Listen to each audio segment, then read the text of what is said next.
Es impresionante lo que acabamos prestando atención a lo cotidiano. Es verdaderamente increíble cómo nuestro día a día, lo que nos rodea, lo que está muy cerca, nos acaba llamando la atención y ocupándonos más tiempo del que habitualmente, a veces inclusive creemos. Yo llevo esta semana, lo voy a confesar, pendiente de tres cosas. Una, el color maravilloso blanco de todo el ciruelo que ha florecido de una manera así. Ha dicho, voy a florecer y se ha puesto a florecer y en medio de tanto verde apareció ese blanco. Todos los días, un par de veces me acercaba a ver el ciruelo, pero así como un niño pequeño, ¿no? Ayer, por primera vez, vi un par de glicinas de un color medio morado, hermoso, violeta, y estoy ahí como casi pidiéndole todos los días que las glicinas vayan más rápido de lo que la naturaleza quiere, cosa que no puede ser, pero estoy como ocupado de ver si hay una glicina nueva. Ahora terminaré el programa y me voy a acercar a ver si es cierto. Y lo otro es que han empezado las primeras hojitas del liquidámbar, que es una cosa como un arce. O sea, lo he dicho así como muy técnico, pero hace nada, un par de meses que sabía que existía una cosa que se llamaba liquidámbar, porque siempre creía que se llamaban arce. Es impresionante lo que al final nuestro día a día, ¿no? Nuestra cotidianidad nos ocupa, nos preocupa y nos llama la atención.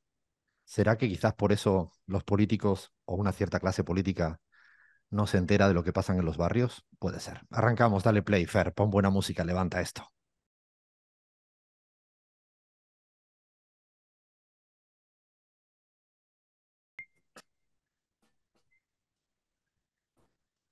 Es un momento que yo disfruto mucho porque damos nuestra vuelta al mundo con nuestro epicentro, nuestra América Latina y alguna que otra cosa más, pero es un momento también que yo disfruto porque no he compartido con el equipo qué país vamos a tratar en primer lugar. Entonces hay un momento de una suerte de pánico, de miedo escénico.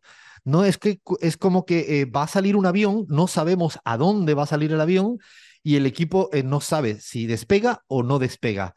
Y esto lo divierto mucho, es más, lo estiro un poco, el oyente, la oyente que quiera puede mirar en Twitch. Estamos en Twitch, ¿no, Flavia? ¿Estamos en Twitch o no? Estamos en Twitch, twitch.tv/Alfred Serra Mansi para ver la cara. Revelemos el país, así vemos la cara de sorpresa. Estamos en Twitch, nos puedes ver, nos pueden ver también en el canal YouTube de Radio 10, nos pueden ver por el canal YouTube de La Pizarra, de Canal Red, estamos hasta en la sopa, pero es el momento donde yo creo que es lo mejor de vernos, porque es porque las caras son decir, me tocará a mí, me dirá Alfredo un país que ni siquiera hemos trabajado durante la semana. O sea, imagínate que yo ahora le pregunta, no, ¿y cómo está la situación en Japón, Bahía Luna? Y Japón, a Bahía Luna le entra un patatús porque no sabe ni quién es el presidente del Japón, ni si hay solo que se come sushi. O sea, ese momento dificilísimo. Bahía Luna, hablemos de Perú. Vamos a hablar de Perú porque nos vamos a poner a serio y nos toca hablar de Perú porque en Perú siguen gobernando con Pedro Castillo, el presidente, metido en la cárcel.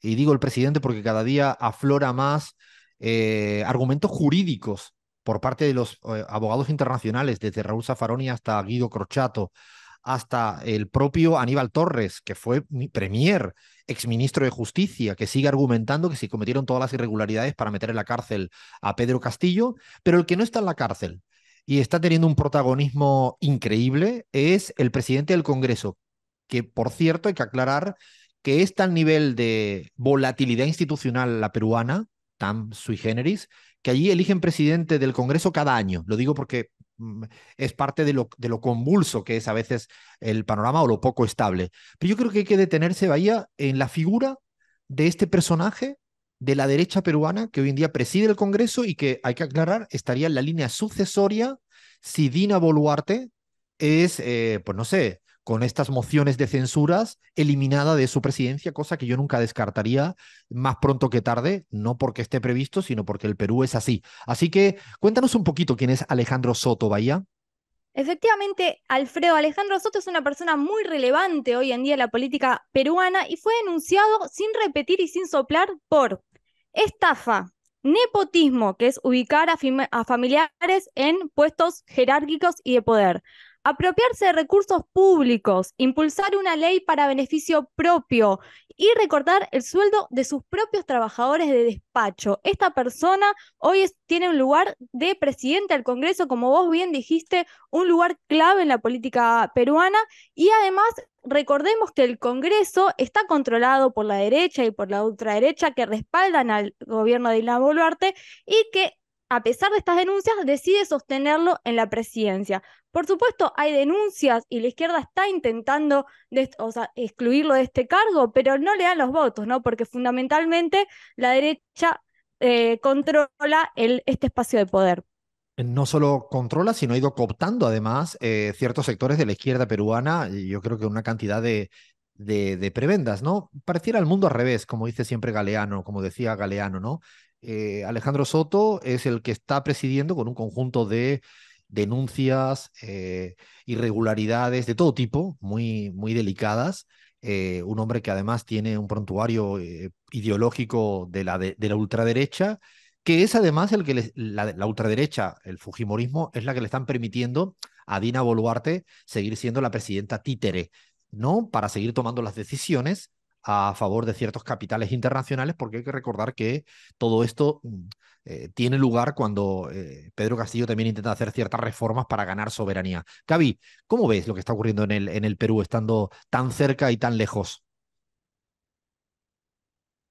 Bueno, Alfredo, el legislativo, en realidad, además, hay que decir, tiene una credibilidad bajísima de la población. La población realmente no respalda al legislativo. No es un fenómeno nuevo en el Perú, ya sucedió con anteriores legislativos, inclusive antes de las elecciones que pusieron a Castillo como presidente. Ya tenemos historia larga de legislativos desgastados, pero en el caso peruano hoy es terrible, su nivel de aprobación es bajísima, igual que la de Dina Boluarte, parece que les importa poco.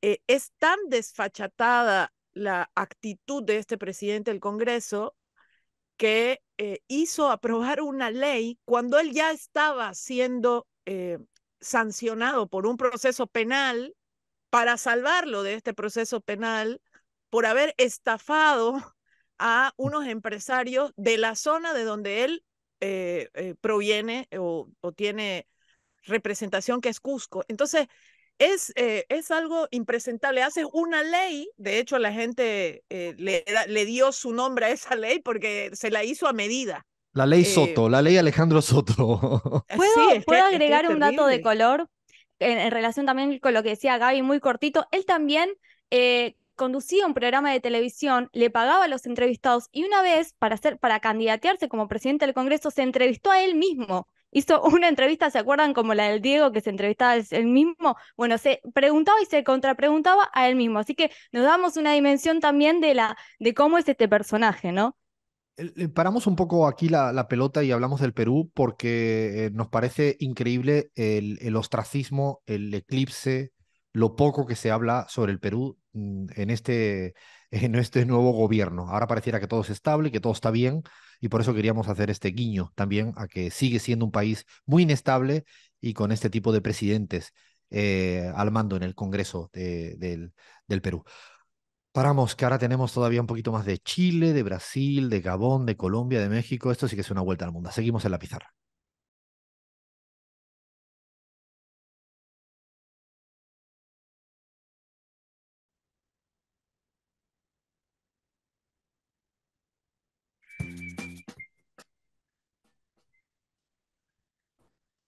Es un momento que yo disfruto mucho porque damos nuestra vuelta al mundo con nuestro epicentro, nuestra América Latina y alguna que otra cosa más.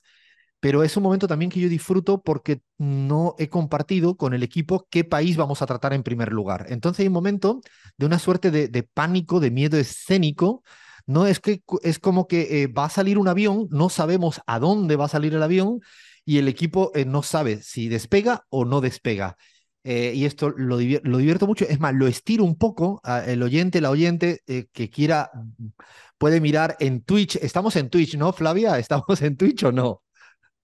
Estamos en Twitch, twitch.tv/Alfred Serra Mansi para ver la cara. Revelemos el país, así vemos la cara de sorpresa. Estamos en Twitch, nos puedes ver, nos pueden ver también en el canal YouTube de Radio 10, nos pueden ver por el canal YouTube de La Pizarra, de Canal Red, estamos hasta en la sopa, pero es el momento donde yo creo que es lo mejor de vernos, porque es porque las caras son decir, me tocará a mí, me dirá Alfredo un país que ni siquiera hemos trabajado durante la semana. O sea, imagínate que yo ahora le pregunta, no, ¿y cómo está la situación en Japón, Bahía Luna? Y Japón, a Bahía Luna le entra un patatús porque no sabe ni quién es el presidente del Japón, ni si hay solo que se come sushi. O sea, ese momento dificilísimo. Bahía Luna, hablemos de Perú. Vamos a hablar de Perú porque nos vamos a poner a serio y nos toca hablar de Perú porque en Perú siguen gobernando con Pedro Castillo, el presidente, metido en la cárcel. Y digo el presidente porque cada día aflora más argumentos jurídicos por parte de los abogados internacionales, desde Raúl Zaffaroni hasta Guido Crochato, hasta el propio Aníbal Torres, que fue premier, exministro de Justicia, que sigue argumentando que se cometieron todas las irregularidades para meter en la cárcel a Pedro Castillo, pero el que no está en la cárcel y está teniendo un protagonismo increíble es el presidente del Congreso, que por cierto hay que aclarar que es tal nivel de volatilidad institucional la peruana, tan sui generis, que allí eligen presidente del Congreso cada año. Lo digo porque es parte de lo convulso que es a veces el panorama o lo poco estable. Pero yo creo que hay que detenerse, Bahía, en la figura de este personaje de la derecha peruana que hoy en día preside el Congreso y que, hay que aclarar, estaría en la línea sucesoria si Dina Boluarte es, pues no sé, con estas mociones de censuras eliminada de su presidencia, cosa que yo nunca descartaría más pronto que tarde, no porque esté previsto, sino porque el Perú es así. Así que cuéntanos un poquito quién es Alejandro Soto, Bahía. Efectivamente, Alfredo Alejandro Soto es una persona muy relevante hoy en día en la política peruana y fue denunciado sin repetir y sin soplar por estafa, nepotismo, que es ubicar a familiares en puestos jerárquicos y de poder, apropiarse de recursos públicos, impulsar una ley para beneficio propio y recortar el sueldo de sus propios trabajadores de despacho. Esta persona hoy tiene un lugar de presidente del Congreso, como vos bien dijiste, un lugar clave en la política peruana y además recordemos que el Congreso está controlado por la derecha y por la ultraderecha que respaldan al gobierno de Dina Boluarte y que a pesar de estas denuncias decide sostenerlo en la presidencia. Por supuesto, hay denuncias y la izquierda está intentando o sea, excluirlo de este cargo, pero no le dan los votos, ¿no? Porque fundamentalmente la derecha controla este espacio de poder. No solo controla, sino ha ido cooptando además ciertos sectores de la izquierda peruana, y yo creo que una cantidad de prebendas, ¿no? Pareciera el mundo al revés, como dice siempre Galeano, como decía Galeano, ¿no? Alejandro Soto es el que está presidiendo con un conjunto de denuncias, irregularidades de todo tipo, muy, muy delicadas. Un hombre que además tiene un prontuario ideológico de la ultraderecha que es además el que la ultraderecha, el fujimorismo, es la que le están permitiendo a Dina Boluarte seguir siendo la presidenta títere, ¿no? Para seguir tomando las decisiones a favor de ciertos capitales internacionales, porque hay que recordar que todo esto tiene lugar cuando Pedro Castillo también intenta hacer ciertas reformas para ganar soberanía. Gaby, ¿cómo ves lo que está ocurriendo en el Perú, estando tan cerca y tan lejos? Bueno, Alfredo, el legislativo, en realidad, además, hay que decir, tiene una credibilidad bajísima de la población. La población realmente no respalda al legislativo. No es un fenómeno nuevo en el Perú, ya sucedió con anteriores legislativos, inclusive antes de las elecciones que pusieron a Castillo como presidente. Ya tenemos historia larga de legislativos desgastados, pero en el caso peruano hoy es terrible, su nivel de aprobación es bajísima, igual que la de Dina Boluarte, parece que les importa poco. Es tan desfachatada la actitud de este presidente del Congreso que hizo aprobar una ley cuando él ya estaba siendo sancionado por un proceso penal para salvarlo de este proceso penal por haber estafado a unos empresarios de la zona de donde él proviene o tiene representación, que es Cusco. Entonces, es algo impresentable. Haces una ley, de hecho la gente le dio su nombre a esa ley porque se la hizo a medida. La ley Eh, Soto, la ley Alejandro Soto. sí, ¿Puedo es que es agregar un dato de terrible. color en relación también con lo que decía Gaby, muy cortito? Él también conducía un programa de televisión, le pagaba a los entrevistados y una vez para candidatearse como presidente del Congreso se entrevistó a él mismo. Hizo una entrevista, ¿se acuerdan? Como la del Diego, que se entrevistaba él mismo. Bueno, se preguntaba y se contrapreguntaba a él mismo. Así que nos damos una dimensión también de cómo es este personaje, ¿no? Paramos un poco aquí la pelota y hablamos del Perú porque nos parece increíble el ostracismo, el eclipse, lo poco que se habla sobre el Perú en este nuevo gobierno. Ahora pareciera que todo es estable, que todo está bien y por eso queríamos hacer este guiño también a que sigue siendo un país muy inestable y con este tipo de presidentes al mando en el Congreso del Perú. Paramos, que ahora tenemos todavía un poquito más de Chile, de Brasil, de Gabón, de Colombia, de México. Esto sí que es una vuelta al mundo. Seguimos en la pizarra.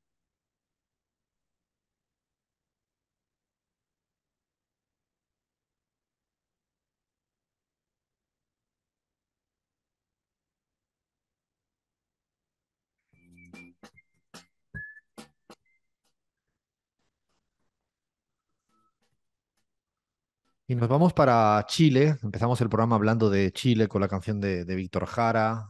Seguimos hablando de Chile. Se cumple este aniversario de los 50 años de, de la muerte de lo que le hicieron a Salvador Allende. ¿Cómo hubiera cambiado Chile si ese momento, como decía Gaby, no se hubiera producido? ¿No? ¿Cuál hubiera sido la historia de Chile? Seguramente otra. Después de tanto tiempo, Flavia, ¿qué sería un poco la centralidad hoy en día de la política chilena? Porque pareciera que todavía está buscando resolver cosas de ese momento histórico, ¿no?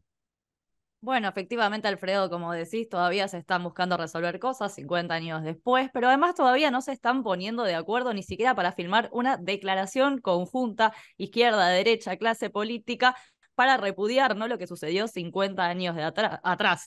Vamos a contar un poquito de cuáles son las políticas de memoria hoy en día, pero no quiero dejar pasar que Chile Vamos, perdón, sacó un documento que no es el que sacó Boric. Después, o sea, hablando del golpe de Estado, donde ni siquiera dice golpe de Estado, dicen 50 años desde el quiebre a la democracia. Esto habla un poco de todavía lo que sigue sucediendo en Chile.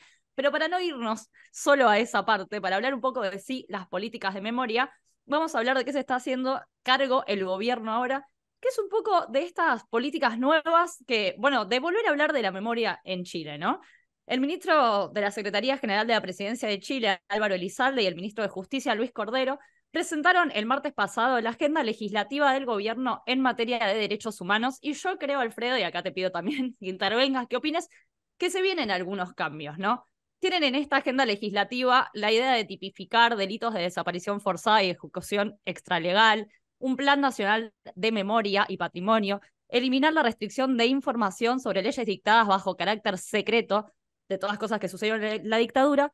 Y también la semana pasada ya Boric había oficializado el Plan Nacional de Búsqueda, que esto es muy importante y es un poco lo que queríamos hacer foco hoy, porque tiene por objetivo esclarecer las circunstancias de desaparición o muerte de personas víctimas de desaparición forzada durante la dictadura. Y un poquito lo que se está diciendo en Chile es por qué esto se hace ahora. Y es el Estado acompañando a los familiares en la búsqueda de justicia. Es el Estado poniéndose un poquito al hombro lo que se deberían haber puesto al hombro bastante tiempo atrás, o un poco lo que decía Gaby, de qué pasó en estos 50 años, ¿no? De hecho, estuvimos leyendo declaraciones del ministro de Justicia, de Luis Cordero, y me pareció muy interesante, voy acá a citar, pero porque me parece muy interesante destacar esto, que dice que está sucediendo que el Estado se hace cargo de lo que le corresponde, que ya no recae en los familiares, sino en el Estado, esta búsqueda, y que fueron los funcionarios del Estado y el Estado en sí, que en ejecución de una política represiva contra opositores políticos cometieron los crímenes. Por tanto, es el Estado el que tiene que asumir la responsabilidad de la búsqueda y no solo la reparación. Entonces es muy importante este plan nacional que se viene y esto de que el Estado asuma esa responsabilidad, ¿no? No, no es un tema menor en un país donde la velocidad con la que ha ido discutiendo, debatiendo y defendiendo la memoria y la justicia no ha sido la de Argentina. Y digo, insisto, yo siempre recuerdo mucho y ese paralelismo entre las dictaduras chilenas y españolas con sus infinitas diferencias, pero porque no tuvieron un proceso de memoria, de verdad y de justicia a la velocidad que fue la Argentina, ¿no? Entonces ahora intentan remover esos momentos y la necesidad de que el Estado asuma un rol importante, como decías, Flavia. Yo lo que sí quiero decir respecto a esto, y esto será un tema que seguramente vamos a seguir semana tras semana, es que a mí no me sorprende que la derecha chilena no comulgue con el término de golpe de Estado y no comulgue con el levantamiento de secreto y no comulgue con la idea de búsqueda y no comulgue con la idea de memoria. O sea, de verdad que no me sorprende. Por eso no quiero mirar para otro lado. No quiero decir de una manera hipócrita y casi con un lenguaje diplomático absurdo que, que no entendemos por qué la derecha. No, claro que lo entiendo.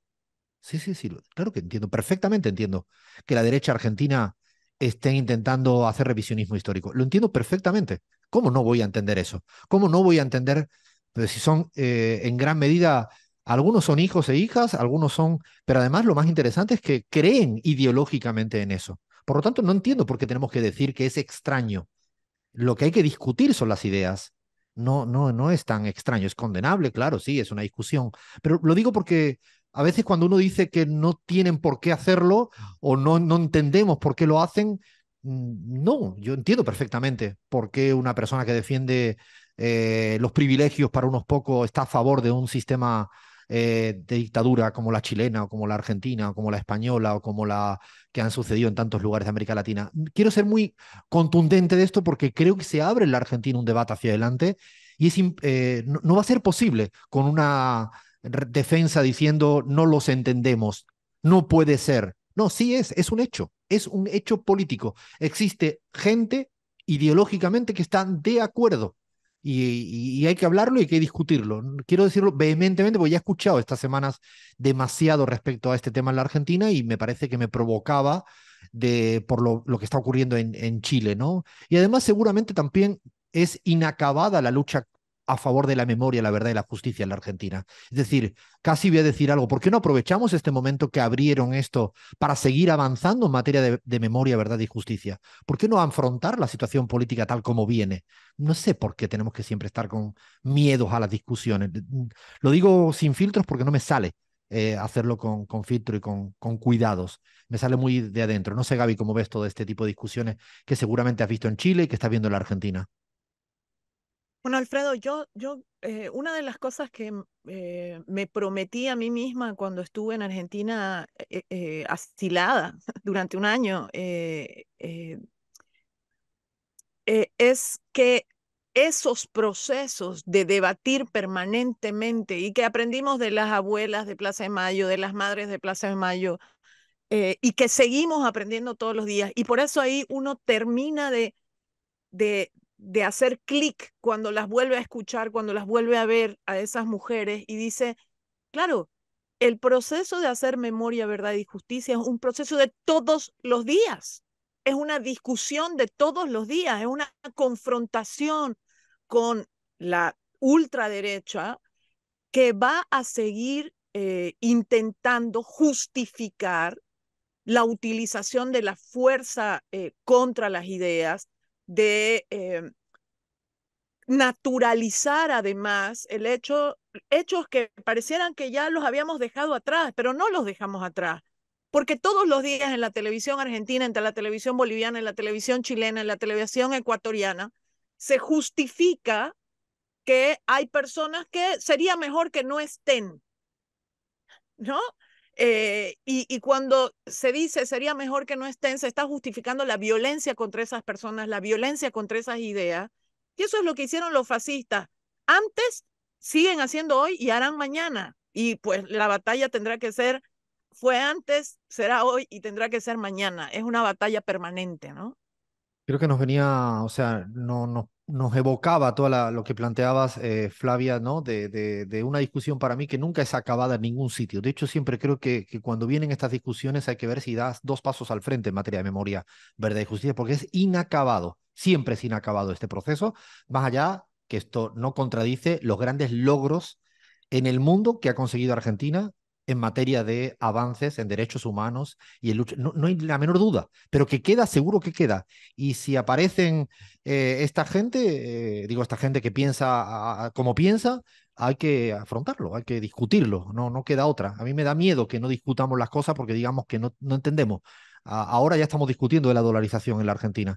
Hace un año decíamos que no había que discutir de eso. No, no, no lleguemos tardes a las discusiones. Es interesante no perderlas de vista. Y bueno, hablando de discusiones, la que hay montada en Brasil, porque esto no termina tampoco nunca, Lean. Me parece que es otro tema que, y además Lula en esto es para adelante, ¿no? No, no deja ninguna discusión que se agote. Totalmente, Alfredo, y bueno, como bien decíamos, la política a veces da la vuelta, ¿no? Y en este caso el Supremo Tribunal Federal de Brasil finalmente admitió lo que ya sabíamos todos, que hubo un lawfare contra Lula. Llegó a la conclusión a través de una sentencia publicada el día miércoles de esta semana que el proceso que lo condenó lo encarceló al presidente actual de Brasil e incluso no le permitió participar en las elecciones de 2018 en la que era el favorito en las encuestas. Ese proceso se apoyó en pruebas que estuvieron claramente viciadas y que estuvo a cargo ese proceso de una pandilla, ¿no? Liderada por el ex juez Sergio Moro, que también fue ministro de Justicia de Jair Bolsonaro. Recordemos, ese proceso llevó a la proscripción de Lula, a la presidencia de Jair Bolsonaro y también a que el juez Sergio Moro ocupe un lugar en el gobierno de Jair Bolsonaro. Y ahí hay una clara diferencia cuando Sergio Moro quería compararse con el caso del Manipulité. Claramente en el gobierno de Berlusconi luego no hubo ningún fiscal que haya ocupado un cargo político. En cambio, Sergio Moro sí, y se vio beneficiado al ocupar ese asiento en el Ministerio de Justicia de Jair Bolsonaro, Alfredo. No es un tema menor que al final, que Gaby lo ha dicho muchas veces en referencia para Bolivia, ¿no? Que no pueden quedar bajo el marco de la impunidad cuando se cometen estos atropellos a la democracia. No puede quedar impune lo que hicieron contra Lula de dejarlo encarcelado injustamente para habilitar la presidencia de otra persona, más allá del signo ideológico del que sea Bolsonaro. No, no, no estamos hablando ahora de esa cita electoral, sino que fue una cita electoral sesgada y yo creo que la democracia tiene siempre la responsabilidad de revisar, ¿no? De esos momentos donde se viola por la vía judicial y me parece que es interesante. Es interesante porque deja jurisprudencia en clave latinoamericana, que yo creo que es lo interesante, dado que no es un hecho aislado lo que está pasando en el Brasil o con los poderes judiciales en la región. Así que también queríamos citar este caso para aprender en clave geopolítica. Paramos, tomamos aire y ahora nos vamos para Colombia.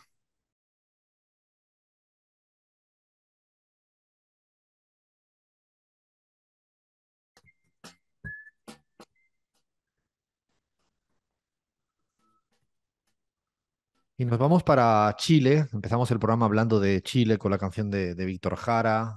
Seguimos hablando de Chile. Se cumple este aniversario de los 50 años de, de la muerte, de lo que le hicieron a Salvador Allende. ¿Cómo hubiera cambiado Chile si ese momento, como decía Gaby, no se hubiera producido? ¿No? ¿Cuál hubiera sido la historia de Chile? Seguramente otra. Después de tanto tiempo, Flavia, ¿qué sería un poco la centralidad hoy en día de la política chilena? Porque pareciera que todavía está buscando resolver cosas de ese momento histórico, ¿no? Bueno, efectivamente, Alfredo, como decís, todavía se están buscando resolver cosas 50 años después, pero además todavía no se están poniendo de acuerdo ni siquiera para firmar una declaración conjunta, izquierda, derecha, clase política, para repudiar, ¿no?, lo que sucedió 50 años atrás. Vamos a contar un poquito de cuáles son las políticas de memoria hoy en día, pero no quiero dejar pasar que Chile Vamos, perdón, sacó un documento que no es el que sacó Boric. Después, o sea, hablando del golpe de Estado, donde ni siquiera dice golpe de Estado, dicen 50 años desde el quiebre a la democracia. Esto habla un poco de todavía lo que sigue sucediendo en Chile.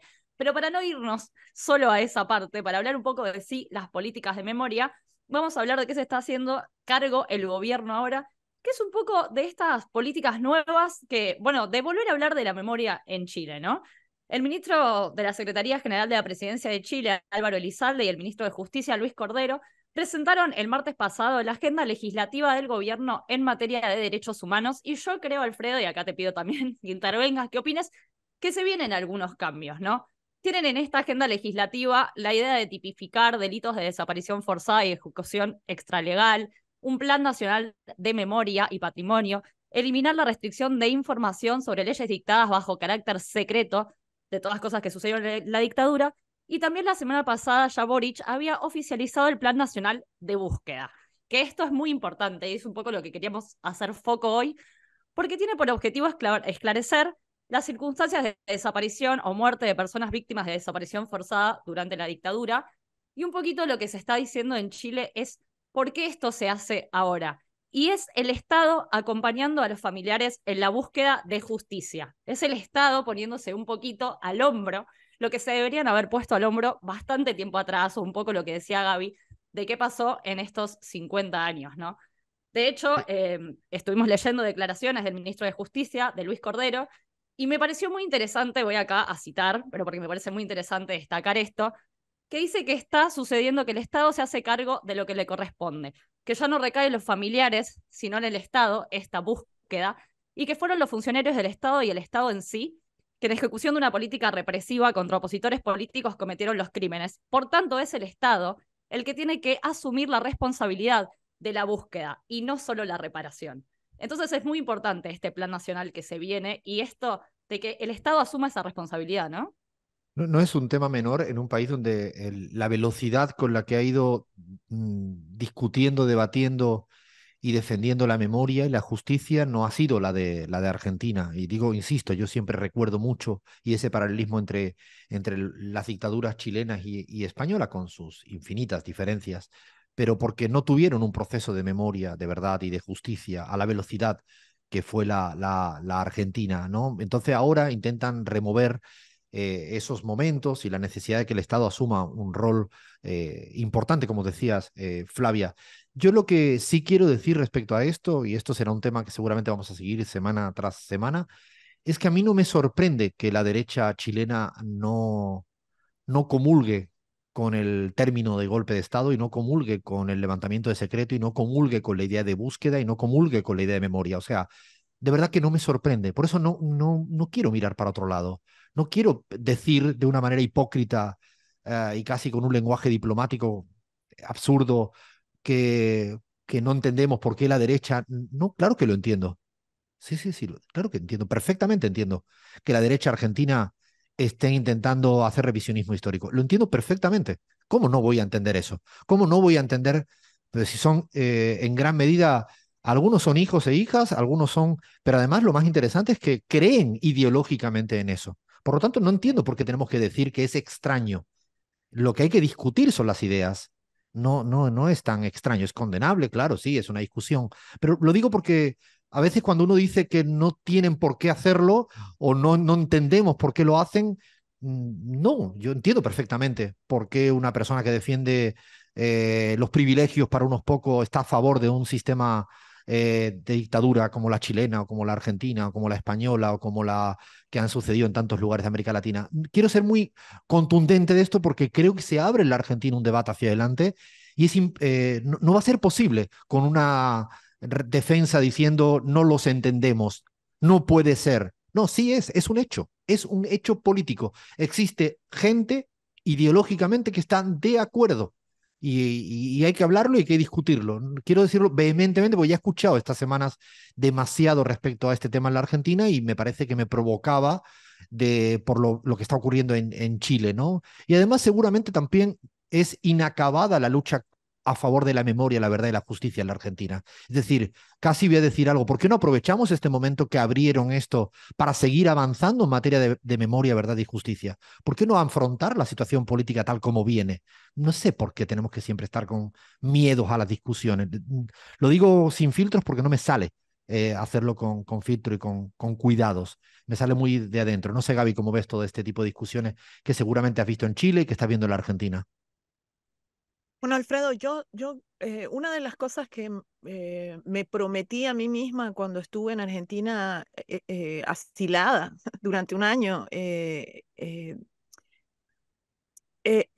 que esos procesos de debatir permanentemente y que aprendimos de las abuelas de Plaza de Mayo, de las madres de Plaza de Mayo, y que seguimos aprendiendo todos los días. Y por eso ahí uno termina de hacer clic cuando las vuelve a escuchar, cuando las vuelve a ver a esas mujeres y dice, claro, el proceso de hacer memoria, verdad y justicia es un proceso de todos los días, es una discusión de todos los días, es una confrontación con la ultraderecha que va a seguir intentando justificar la utilización de la fuerza contra las ideas, de naturalizar además hechos que parecieran que ya los habíamos dejado atrás, pero no los dejamos atrás. Porque todos los días en la televisión argentina, en la televisión boliviana, en la televisión chilena, en la televisión ecuatoriana, se justifica que hay personas que sería mejor que no estén, ¿no? Y cuando se dice sería mejor que no estén, se está justificando la violencia contra esas personas, la violencia contra esas ideas. Y eso es lo que hicieron los fascistas. Antes, siguen haciendo hoy y harán mañana. Y pues la batalla tendrá que ser, fue antes, será hoy y tendrá que ser mañana. Es una batalla permanente, ¿no? Creo que nos venía, o sea, nos evocaba lo que planteabas, Flavia, ¿no? De una discusión para mí que nunca es acabada en ningún sitio. De hecho, siempre creo que cuando vienen estas discusiones hay que ver si das dos pasos al frente en materia de memoria, verdad y justicia, porque es inacabado, siempre es inacabado este proceso, más allá que esto no contradice los grandes logros en el mundo que ha conseguido Argentina en materia de avances en derechos humanos y en lucha. No, no hay la menor duda, pero que queda, seguro que queda. Y si aparecen esta gente, digo, esta gente que piensa como piensa, hay que afrontarlo, hay que discutirlo, no, no queda otra. A mí me da miedo que no discutamos las cosas porque digamos que no entendemos. Ahora ya estamos discutiendo de la dolarización en la Argentina. Hace un año decíamos que no había que discutir de eso. No lleguemos tardes a las discusiones. Es interesante no perderlas de vista. Y bueno, hablando de discusiones, la que hay montada en Brasil, porque esto no termina tampoco nunca, Lean. Me parece que es otro tema y además Lula en esto es para adelante, ¿no? No deja ninguna discusión que se agote. Totalmente, Alfredo, y bueno, como bien decíamos, la política a veces da la vuelta, ¿no? Y en este caso el Supremo Tribunal Federal de Brasil finalmente admitió lo que ya sabíamos todos, que hubo un lawfare contra Lula. Llegó a la conclusión a través de una sentencia publicada el día miércoles de esta semana que el proceso que lo condenó lo encarceló al presidente actual de Brasil e incluso no le permitió participar en las elecciones de 2018 en la que era el favorito en las encuestas. Ese proceso se apoyó en pruebas que estuvieron claramente viciadas y que estuvo a cargo ese proceso de una pandilla, ¿no? Liderada por el ex juez Sergio Moro, que también fue ministro de Justicia de Jair Bolsonaro. Recordemos, ese proceso llevó a la proscripción de Lula, a la presidencia de Jair Bolsonaro y también a que el juez Sergio Moro ocupe un lugar en el gobierno de Jair Bolsonaro. Y ahí hay una clara diferencia cuando Sergio Moro quería compararse con el caso del Manipulité. Claramente en el gobierno de Berlusconi luego no hubo ningún fiscal que haya ocupado un cargo político. En cambio, Sergio Moro sí, y se vio beneficiado al ocupar ese asiento en el Ministerio de Justicia de Jair Bolsonaro, Alfredo. No es un tema menor que al final, que Gaby lo ha dicho muchas veces en referencia para Bolivia, ¿no? Que no pueden quedar bajo el marco de la impunidad cuando se cometen estos atropellos a la democracia. No puede quedar impune lo que hicieron contra Lula de dejarlo encarcelado injustamente para habilitar la presidencia de otra persona, más allá del signo ideológico del que sea Bolsonaro. No estamos hablando ahora de esa cita electoral, sino que fue una cita electoral sesgada y yo creo que la democracia tiene siempre la responsabilidad de revisar, ¿no? De esos momentos donde se viola por la vía judicial y me parece que es interesante. Es interesante porque deja jurisprudencia en clave latinoamericana, que yo creo que es lo interesante, dado que no es un hecho aislado lo que está pasando en el Brasil o con los poderes judiciales en la región. Así que también queríamos citar este caso para aprender en clave geopolítica. Paramos, tomamos aire y ahora nos vamos para Colombia.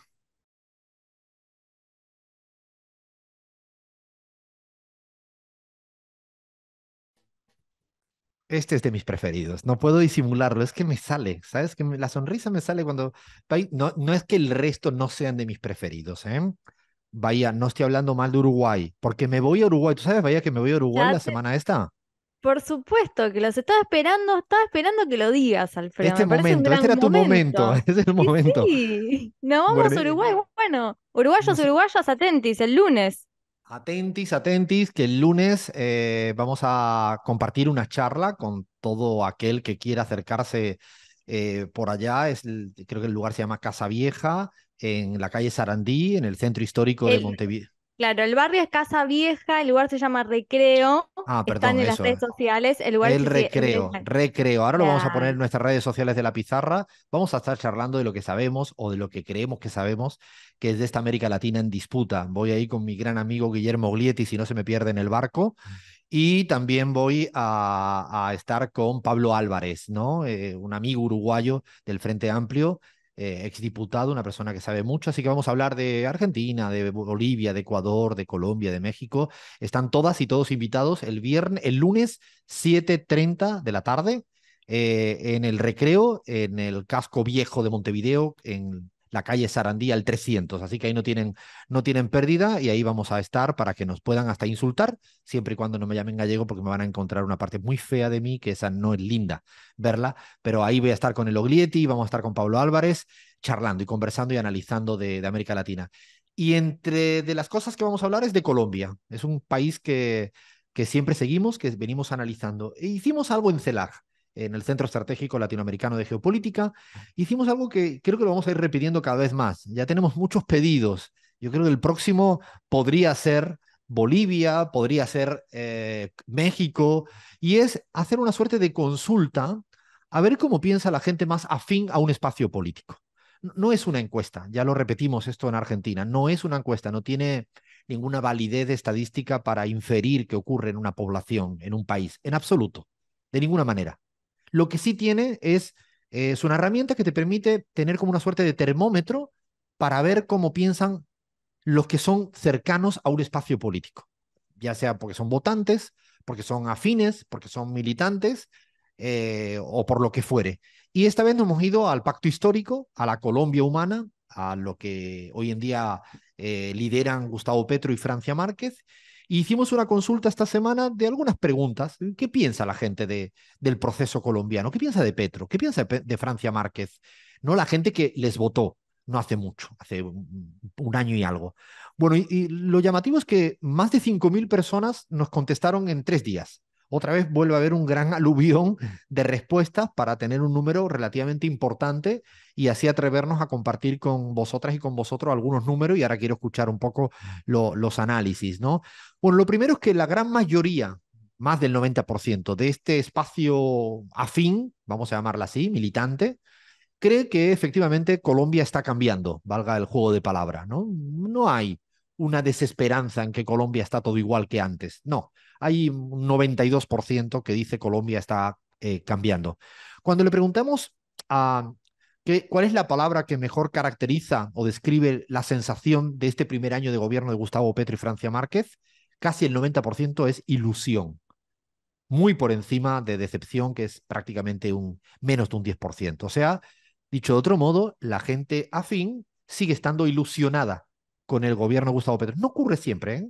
No piensen que en todos los países ocurre lo mismo, que la gente afín sigue ilusionada y sigue creyendo que, en este caso, que Colombia está cambiando. Una pregunta muy interesante es, ¿cuál es el principal problema que tiene el gobierno de Petro? Fíjense que estamos preguntando para ver cuál es un poco el talón de Aquiles. Bueno, fíjense que más que asumir un talón de Aquiles, porque sí que hay problemas como la situación económica y otros, lo que plantea es el ataque sufrido por los medios de comunicación.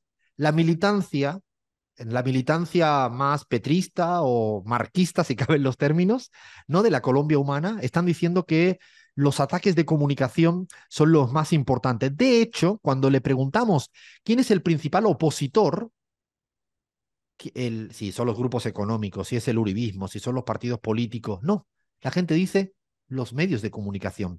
O sea, es interesante la conciencia que empieza a adquirir gran parte de la militancia de un espacio político en entender que la oposición no está en un partido político, que la oposición no está ni siquiera en el poder económico estrictamente, sino que está en los medios de comunicación, ¿no? Es interesantísimo todo este tipo de cosas. Hemos preguntado también por Francia Márquez, ¿no? Por la figura que tiene y saber qué piensan del rol que tiene Francia Márquez, y ahí hay más del 60%, mucho más, que plantea que está aportando muy positivamente a la dirección del gobierno de Gustavo Petro. Es decir, apenas hay gente que dice que es negativo para la dirección, no llega ni al 5%, por lo tanto hay una militancia que entiende muy bien el rol de Francia Márquez, ¿no? Que es algo no menor. Si preguntamos una pregunta que nos queríamos hacer ¿es mejor intentar ampliar con la coalición? Es decir, ampliar la coalición con otras alternativas, o en cambio seguir con los tuyos e intentar hacer las reformas hacia adelante. Totalmente dividido. Es muy interesante este dato. Hay una división al interior de esta militancia que no tiene tan claro, o mejor dicho, duda, si el camino es ampliar la coalición, lo cual a veces tiene que ceder programáticamente, o en cambio quedarte con lo que ya tienes, ¿no? Para no ceder programáticamente. Pero después también les preguntamos, ¿qué harías si le intentan dar un golpe de Estado a Gustavo Petro? El 90% dice nos vamos a la calle, nos movilizamos. Esto es una variable que dice abiertamente que la gente no va a estar. Una cosa que Gustavo Petro ha dicho de mil maneras, ¿no? Por activa y por pasiva. Otra pregunta delicada, porque también hacemos preguntas delicadas. ¿Cómo afecta todo el affair del hijo Nicolás Petro, ¿no? A la legitimidad y a la credibilidad de Gustavo Petro? ¿Qué piensa la gente de eso? La gente afín, repito. Bueno, 2/3 de la gente afín, de los militantes, de los votantes, dicen que de ninguna manera va a afectar a la credibilidad de Gustavo Petro. 1/3 sí, o sea, 1/3 sí. No es un dato menor que 1/3 sí, pero 2/3 te está diciendo no. Creemos muy por encima de las cosas que haya hecho el hijo en el propio Gustavo Petro. Hay un conjunto de preguntas, luego más programáticas, ¿no? Por ejemplo, el tema de la reforma laboral, ¿no? Que es un tema que Maffer Carrascal nos lo contó aquí en la pizarra, la joven diputada que es la responsable, la portavoz de la comisión dedicada a la reforma laboral. ¿Es impostergable o hay que ver si pone en riesgo la estabilidad del gobierno? Es muy interesante, porque es una ciudadanía afín, votantes, muy convencidos. Dice, no, en el 75% es que o avanzamos en la reforma laboral o no hacemos nada. Es decir, no están titubeando respecto a las cosas que hay que hacer. No están en la lógica esta de la moderación, del centro y de todo este tipo de cuestiones. Y voy a terminar con algo. Le pusimos una prueba más fea a los militantes. ¿Qué palabra es la que, en términos negativos, le pondrías a Gustavo Petro? No, todo el mundo te quería poner las positivas. Quitamos las positivas, queríamos las negativas. Fijaron que entre las negativas, las palabras que buscaban eran confiado, terco, mal rodeado. Fijaron que las 3 palabras que más salieron era confiado por justamente el mal rodeado, que van de la mano por las cosas que le han ido pasando, y la otra palabra, que a veces puede ser una cosa positiva o negativa, según se mire, es lo de terco, ¿no? Que yo creo que a veces un poquito terco para luchar contra algunos hay que hacerlo, ¿eh? Si, no, porque si te llama el Departamento de Estado y te dice no hagas esto, si no eres terco, como que... así que bueno, queríamos dar algunas, vamos a publicarlas poco a poco en la página web de CELAC y también en la pizarra, pero es una consulta que nos parecía interesante para ir caracterizando, radiografiando cuál es ese pulso de la militancia de la Colombia humana del pacto histórico. Gaby, ¿qué piensa con estos números, datos que hemos ido sacando? Bueno, a ver, me parece maravilloso sentir que un proyecto político de izquierda progresista está latiendo vivo, tiene su energía puesta en esperanza, en ilusión, en un camino hacia adelante. Y eso está pasando en Colombia hoy. Yo siento que la gran mayoría de las respuestas de la gente afín al petrismo eh, te está mostrando eso. Es un proyecto vivo, con fuerza, con energía para empujar la transformación, dispuesta a respaldar a su gobierno en la calle, dispuesta a poner el pecho, el cuerpo y lo que se tenga que poner para transformar las cosas, pero también con la confianza de que Petro es capaz de transformar la vida en Colombia, en el ámbito económico, en otros ámbitos. Y eso, a ver, no todos los procesos progresistas y de izquierda están en el mismo momento histórico de su proceso, ¿no? Lo que quiero decir es, no es el mismo momento el que está pasando Bolivia que el que está pasando Argentina, que el que está pasando en Colombia, más allá de que todos puedan ser proyectos progresistas, pueden estar en etapas diferentes. Y yo creo que la etapa que está atravesando Colombia es todavía una etapa creativa, de fuerza, de ilusión, de construcción hacia adelante.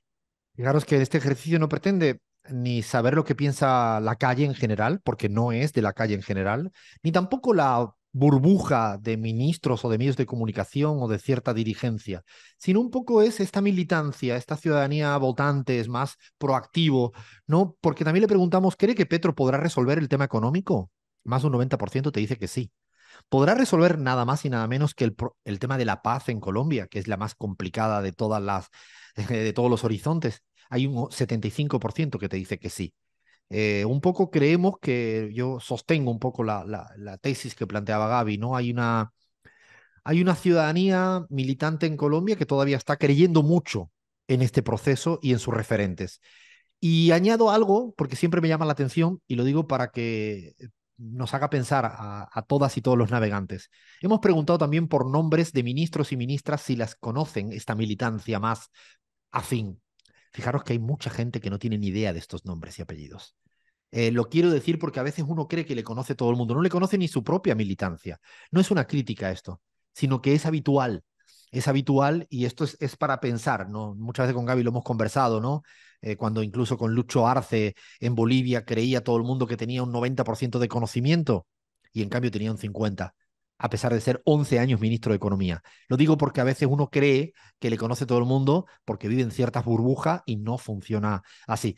Vamos a ir haciendo este tipo de ejercicio, así que le pedimos también a la gente en la pizarra, a través de nuestras redes sociales, que nos sugieran, incluso podríamos abrir hasta una votación, cuál es el próximo país que podríamos analizar, ¿no? Con seriedad, con rigor, ¿no? Si es Ecuador, si es Bolivia, si es México.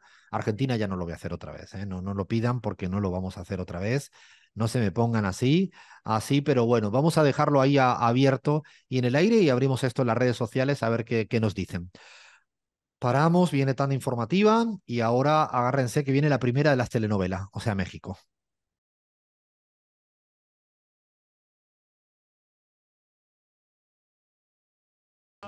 Me está diciendo Fernando Saninelli, que es el jefe de todo esto, que me meta cuando quiera, pero es que no puedo meterme escuchando a Molotov, porque además es la primera vez que todo el equipo de la pizarra estaba moviendo el esqueleto así sin disidencia, qué cosa que es rarísimo que no haya interna en la pizarra. Y es la primera vez que estaba todo el mundo así, más o menos. Además, esta es la típica música que a mí me gusta porque me permite bailar solo con un movimiento de cabeza. O sea, esto es lo mejor que se puede decir. No tienes que estar como rápido de cintura ni nada. Ay, qué grande que son los de Molotov esta gente, ¿eh? Qué grande que son los de Molotov. Y es que casi, yo creo que viene perfecto Molotov para la que se está armando en México. O sea, ¿cómo la que se está armando en México? No sé cómo explicar Ahora ya, en esta temporada, que ha sido esta semana, hemos tenido grandes avances. O sea, no, la semana pasada dijimos, si no nos quieren escuchar, no nos escuchen, que más o menos podía pasar. Esta semana, Chris, tenemos que decir que sí, que ahora se queden un ratito con nosotros y nosotras porque creo que tenemos cosas que contar, ¿no?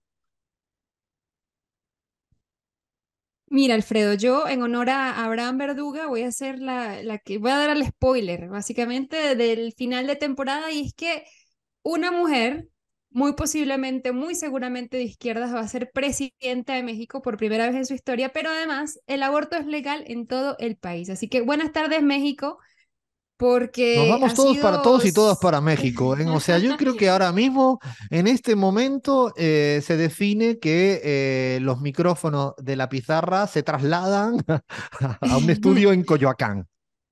La verdad es que emocionante, emocionante el desarrollo de los acontecimientos que va a rápido, a paso muy rápido, Alfredo, porque bueno, ya definitivo se decidió quién es la sucesora de AMLO, de la cuarta transformación, ¿no? Que tiene relevo generacional, como bien ha dicho él. Claudia Sheinbaum ganó la encuesta de Morena, se convierte en la coordinadora, ¿no? De los comités de defensa de la cuarta transformación, digamos que ese es el título oficial, pero en realidad es la candidata presidencial que se va a postular por el movimiento de Andrés Manuel López Obrador en los comicios de 2024. Y bueno, nada, tenemos un audio de cuando ganó. Vamos a escuchar a Claudia. Y por supuesto a mis compañeros. Quiero reconocerlos porque este trabajo tan importante que realizamos en todo el país, estas movilizaciones, lo que hicieron fue fortalecer nuestro movimiento. Y aquí necesitamos de todos y necesitamos de todas. Quiero también decir que la unidad es fundamental y que las puertas siempre están abiertas, que nunca se van a cerrar. Bueno, al final de la presentación, Alfredo, de los resultados, pues todos dieron un discurso. Sheinbaum no mencionó directamente a alguno de sus compañeros, pero creo que es importante destacar que la palabra unidad nunca se le ha caído de la boca a Sheinbaum en ningún momento. Y bueno, así se convierte, ¿no? Bueno, en la primera mujer que enfila la carrera presidencial de México como clara favorita, además, ¿no? La ex jefa del gobierno capitalino de acá de la Ciudad de México, bueno, tiene una carrera política de más de 2 décadas, y valga decir, junto al actual presidente, y desde este momento tiene por delante pues casi un año para afianzar su propio proyecto. La verdad es que no hubo sorpresas, ¿no? Las 5 encuestas dieron ganadora a Sheinbaum y todas por un amplio margen, las 5, incluyendo también la propuesta por el ex canciller del país, Marcelo Ebrard. Hay que mencionar que, bueno, los vencidos, ¿no? Por llamarlos así, tienen un lugar asegurado en el gobierno de Sheinbaum, esta de ser ganadora, obviamente, en el 2024. Esto conforme además sobre el acuerdo suscrito entre todos los participantes por mantenerse unidos, básicamente. Ebrard ha dicho que no va a aceptar ningún premio de consolación y ha adelantado su posible salida del partido. Creo que ese es bueno, uno de las cosas que pone sombra durante este proceso, pero que es importante mencionar. Yo quería decir en esto que estamos centrando en la radiografía de la política electoral mexicana a lo que ocurrió estos días con Morena, porque ya se dilucidó lo que pasaba en la otra fuerza política importante, que es el Frente Amplio Va por México, que aglutina PRI, PAN, PRD. Es casi un trabalenguas. PAN, PRI, PRD, se le pueden ir cambiando los nombres, y se quedó como candidata, un poco también previsible, Xóchitl Gálvez, ¿no? La del PAN, que aunque intenta presentarse como independiente, fue senadora y fue activa biográficamente en el partido de Fox y de Calderón. Esto se dilucidó la semana pasada, ya lo contamos, incluso no terminando el proceso que ellos mismos habían autoimpuesto, porque plantearon que iba a haber una parte de encuesta y una parte de votación, y al final suspendieron la de votación para que fuera la candidata. Por eso esto ya fue resuelto por un lado, y ahora había que resolver pues lo que ocurría al interior de Morena, que es el partido de gobierno y el principal favorito, como decía Crismar, en todas las encuestas. A día de hoy todavía va a correr mucha agua bajo el puente de aquí hasta junio del próximo año.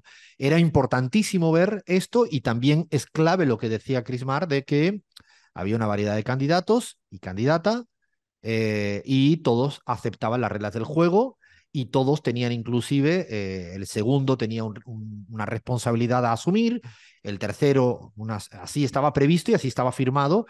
Y es muy importante saber que hubo 5 encuestas, como decía Crismar también, y que todas holgadamente le dieron una victoria a Claudia Sheinbaum, por encima todas de 10 puntos. O sea, no hay lugar a dudas en relación a este trabajo, ¿no? Yo creo que eso es, nosotros incluso en CELAC habíamos hecho una encuesta hacía 3-4 semanas y también los datos estaban en torno a 10 puntos. De hecho, era casi un gran acuerdo de todas las encuestas. Si las encuestas fallan o no fallan, no lo sé, pero las encuestas daban eso. Lo digo y habían aceptado lo que dijeran las encuestas. Esto es muy importante, y Claudia Sheinbaum también hay que decir que quien quiera conocerla un poco más, que se meta en el canal YouTube de La Pizarra, porque van a tener una larga conversación que tuvimos con ella, casi recorriendo todos los pasajes de su vida, porque además es una científica de alto nivel internacional, ¿no? Una biografía muy potente, muy militante políticamente, cerca siempre de AMLO. A partir de ahí, el escenario Crismar, yo diría que esto ya no es una incógnita, quién es la candidata presidencial, pero tú deslizabas que hay otra incógnita, que es qué va a pasar con Marcelo Ebrard, que fue el segundo en todas las encuestas, quedó muy lejos, pero todavía en este momento no sabemos, ¿no? Sí, yo creo que esa definitivamente es la gran incógnita. Bueno, hoy sábado todavía hay mucha incertidumbre de qué es lo que va a suceder, pero ciertamente el resultado es inobjetable. Yo creo que hay poco espacio para sostener una rebelión. Sin embargo, Marcelo Ebrard afirma que él no está defendiendo no haber vencido a Claudia Sheinbaum, pero que esos 10 puntos de ventaja pues tienen que ver más bien con el uso, según él, del aparato del Estado a través del apoyo de gobernadores, senadores y otros funcionarios. Así que, bueno, Marcelo creo que ha sido muy tajante, ha sido asombrosamente severo, ¿no? Al afirmar que, bueno, lo más seguro es que se retire del partido, acusó a Morena de cada vez ser más similar al PRI, sugirió que sus líderes son poco íntegros también, y tenemos un audio en el que menciona un poco lo que se viene a futuro para él. Hoy tomaremos decisiones por día y en un necesitamos una asamblea de nuestro movimiento internacional porque son muchísimas personas que están participando y ahí tomaremos el camino que sigue. Lo que sí nos queda claro es que ya en Moreno no tenemos espacio después de lo que vimos allá. Para quienes no escucharon, dice, en Morena no tenemos espacio y lo que mencionó incluso antes es que, bueno, está frente a un escenario que no se esperaba y que el próximo lunes pues se va a reunir con su equipo a nivel nacional para definir su siguiente movimiento. Es difícil saber en este momento qué va a pasar, ¿no? No queremos jugar a bola y cristal, yo creo que los escenarios son cualquiera, que al final decida no ir a ninguna parte, que decida ir a alguna parte, que decida ser candidato propiamente, o sea, no queremos especular porque queremos ser muy serios. Lo que es cierto es que perdió y no aceptó la derrota, y en esto sí queremos ser también muy serios, en esto queremos ser absolutamente serios, porque verdaderamente no respetó el resultado de esto, más allá de que es cierto que venía protestando en las últimas semanas de una manera muy enfática y con un tono cada vez más opositor que respetando los criterios de unidad. Cris, ¿cómo resuelve esto? Yo diría que este señor tranquilo, medio maestro, que parece que no dice nada, dice todo, ¿no? Ay, Alfredo, bueno, yo para cerrar esto que comentabas de Marcelo Ebrard, yo creo que si bien perdió la encuesta, yo creo que no está dispuesto a dejar de ser candidato presidencial para 2024. Lo ha dicho abiertamente en sus redes sociales, así que bueno, habría que esperar para saber a ciencia cierta qué pasa el lunes. Creo que Gaby tiene algo que decir al respecto, no sé si... Sí, sin embargo, creo que hay que darle algún matiz, porque tú siempre hablas de los matices y también ha dicho en las últimas horas Marcelo Ebrard que no ha estado en su objetivo una candidatura independiente y que considera que no es la vía para contribuir al futuro de México eh, que anhela, digamos. Entonces, también ese matiz de plantear que una candidatura independiente no es el camino para él, lo pongo sobre la mesa porque tiene sus diferencias con lo que salió a decir en la primera conferencia de prensa que nombraste, ¿no? Yo con honestidad, y lo digo siendo muy sincero, no sé en este momento qué decisión va a tomar. Y yo creo que todos, o sea, el escenario que plantea Crismar es muy probable. El escenario que dice Gaby también podría ser, y no lo estoy. Además, he podido hablar con él en estos días y no tengo claridad de lo que vaya a ocurrir en absoluto. Bueno, ha dicho que, pues, que hay días en los que todo pasa y que parecen una década. Y creo que justamente el 6 de septiembre fue uno de esos días, así lo definió él. Así que bueno, habrá que esperar ciertamente hasta el lunes. Y bueno, AMLO, ya digamos que en lo, en lo protocolar, en principio ya definitivamente delegó toda la labor del partido de Morena y es muy curioso porque bueno, aquellos quienes constantemente denunciaron, aseguraban que el presidente se iba a atornillar al poder, pues ahora un poco han tenido que tragarse sus palabras, ¿no? Hay un audio que queremos escuchar que, bueno, habló en las mañaneras y esto dijo. Yo ya concluí, ya estoy cerrando mi ciclo, primero como dirigente, lo cierro hoy, y ya como gobernante en un año, y me retiro, me jubilo, pero estoy muy contento porque hay relevo generacional. Conozco a Claudia muy bien y estoy muy tranquilo porque sé que va a haber continuidad con cambio. ¿Nos pasa con el presidente Andrés Manuel López Obrador que si estáis en un momento de máxima tensión, lo mejor es ponerse un rato un audio de él que te deja tranquilo? O sea, ¿no? Es como que si en un momento de máxima tensión, yo incluso le lo recomiendo como a todos los presidentes de la región, ministros, ministras, ¿no? Un momento de que tengo que tomar una decisión, ponte, no sé, media horita de AMLO y ya te calma, te queda tranquilo y además te da piezas como para saber qué tener que hacer. Bueno, para seguir analizando la complejidad de este momento, yo creo que hay una voz muy autorizada que se llama Citlalic Hernández. Quien no la conozca mucho en la Argentina, en el Ecuador, en Bolivia, en España, en Paraguay o en cualquier otro lugar del mundo, yo creo que es la persona que hay que seguir, pero seguir.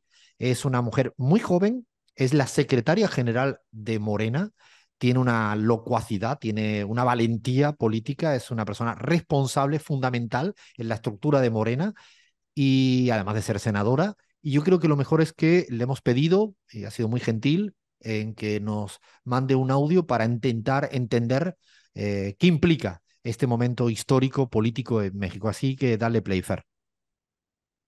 Bueno, para nosotros ha sido una hazaña, un proceso tan amplio, tan grande, tan complejo, delicado, porque era el proceso que determinaba la decisión más importante que hemos tomado hasta ahora, después del triunfo de Andrés Manuel López Obrador, en el sentido de que la definición de esta encuesta es la definición de quién encabeza la continuidad de la transformación, del proyecto de cambio que nos ha costado muchísimo tiempo consolidar, construir y llevar al triunfo. Y la tradición política en México y en muchas partes del mundo es que la sucesión presidencial recae incluso en la decisión presidencial o en el acuerdo cupular o en el pacto político, y como vemos incluso por el lado de la oposición en México, en la simulación, porque trataron de fingir del otro lado un proceso cuando en realidad ya habían tomado la decisión desde el día primero.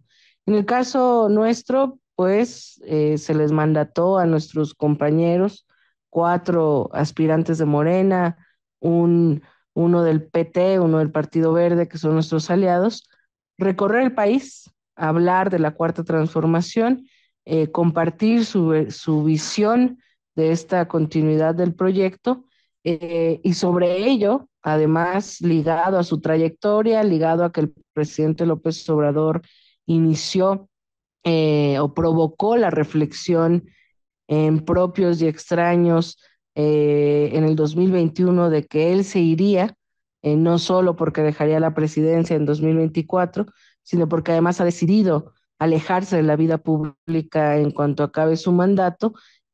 Todo esto junto, digamos, pues se convirtieron en elementos de análisis del pueblo de México, es decir, la trayectoria de cada una y cada uno de los aspirantes, su comportamiento durante este proceso, su gobierno, digamos, o su ejercicio de gobierno o como funcionario, según sea el caso, y lo dejamos en manos de la gente, lo dejamos en manos del pueblo.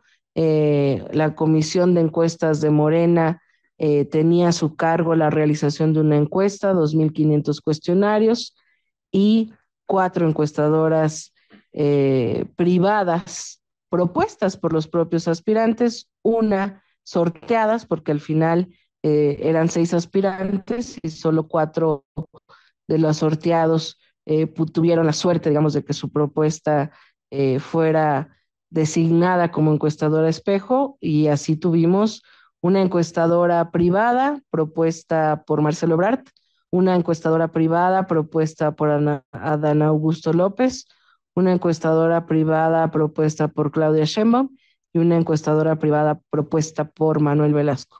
4 encuestadoras propuestas por aspirantes, 4 casas encuestadoras privadas, fueron espejo de la que realizó la de Morena, y para nosotros es un éxito saber y darnos cuenta que los resultados de las 5 son muy similares, en un proceso, insisto, vigilado desde el levantamiento hasta el resguardo, digamos, de las urnas y de las boletas, porque la pregunta que más valía de este proceso era ¿a quién prefería la gente?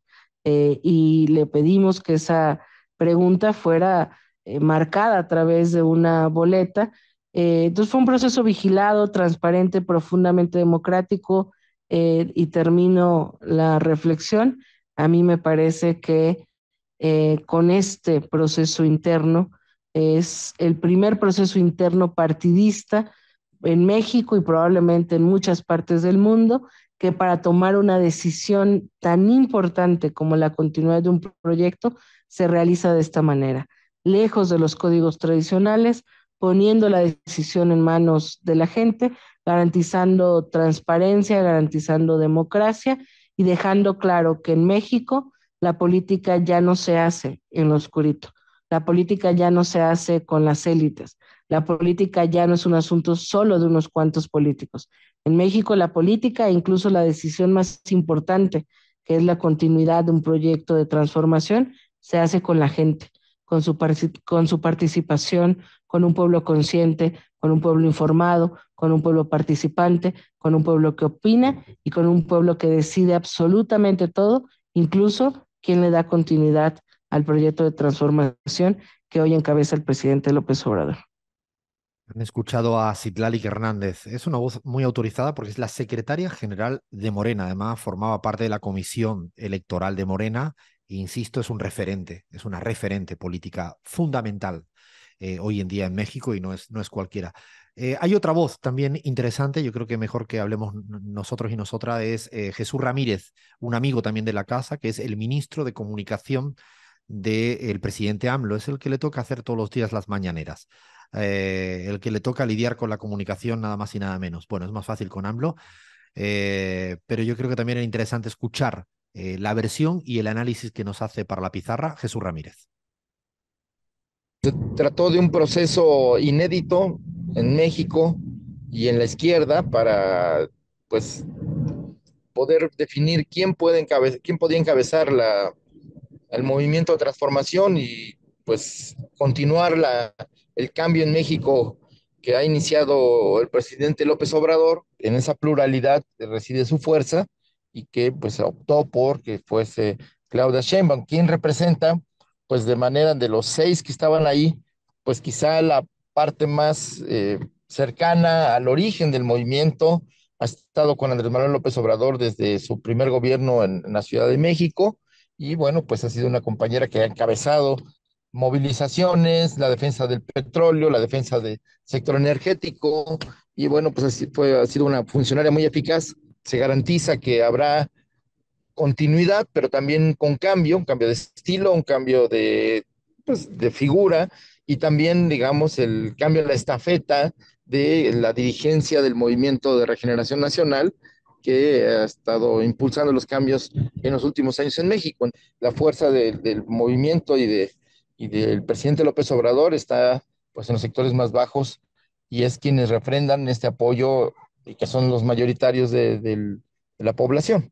Entonces, así las cosas, pues se espera un escenario, pues, favorable para Morena y para su aspirante Claudia Sheinbaum, que además de provenir del sector universitario, viene de la lucha social, viene de la defensa de la educación, de la defensa de los recursos naturales y tiene una trayectoria académica también muy destacada que incluso pues la ha llevado a formar parte del panel que ganó el premio Nobel por el tema del estudio sobre el calentamiento global en el mundo.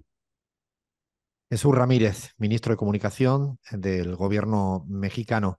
No tenemos tiempo, pero quiero escuchar una frase de cierre, de conclusión. Cris, que estás allá, ¿cómo has visto? ¿Con qué te quedarías casi a modo de titular? Diría que la derrota es dura, pero que no siempre se gana ganando. También se gana perdiendo en muchas ocasiones y lo que siempre ha dicho AMLO y es que no se trata de un candidato, sino de un proyecto, ¿no? Así que de cara a las elecciones, qué emoción estar aquí, Alfredo. Yo creo que ahora la variable unidad será determinante, fundamental. Morena tiene un reto hacia adelante, que es conservar la unidad, esté con Marcelo Ebrard adentro o afuera, inclusive estando afuera es importante que se conserve la unidad, y se abre una nueva etapa electoral en México, ahora con mucha mayor claridad de quiénes son al menos las dos principales candidatas presidenciales.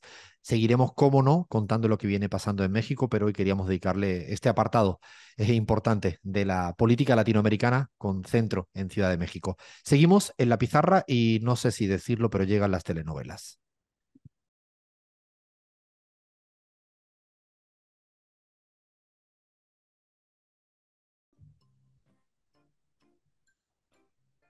Bueno, este es un segmento que no sabría cómo presentarlo bien, no sabría cuáles van a ser las repercusiones, no sabría cuáles son los titulares, tampoco quiero saber nada del contenido y la verdad que tengo miedo. Casi prefiero hablar de la interna de Morena, la interna que pueda haber en el MAS. Me da menos miedo hablar de Evo y Lucho que de las telenovelas. O sea, me da menos miedo hablar de Alberto y Cristina que de las telenovelas. O sea, no, ahora mismo lo que quiero decir es que estoy asustado, no sé a quién le tengo que dar la palabra, creo que Vaya Luna está ya comiéndose el micrófono, está diciendo, démelo a mí, no sé si es que me está diciendo que no, ella no quiere hablar, que usted no sabe lo difícil que es esto con el lenguaje de señas que me están haciendo aquí el equipo, me está haciendo así con el dedo, como si en el Zoom yo pudiera saber con el dedo a quién le está diciendo, entiendo que es a Crismar. Crismar, ¿te atreves tú? ¿Estás tú ya después de lo de México? ¿Estás para seguir con la telenovela? Claro, pero por favor, nunca, mira, preparar un documento nunca había sido tan divertido como los de esta semana.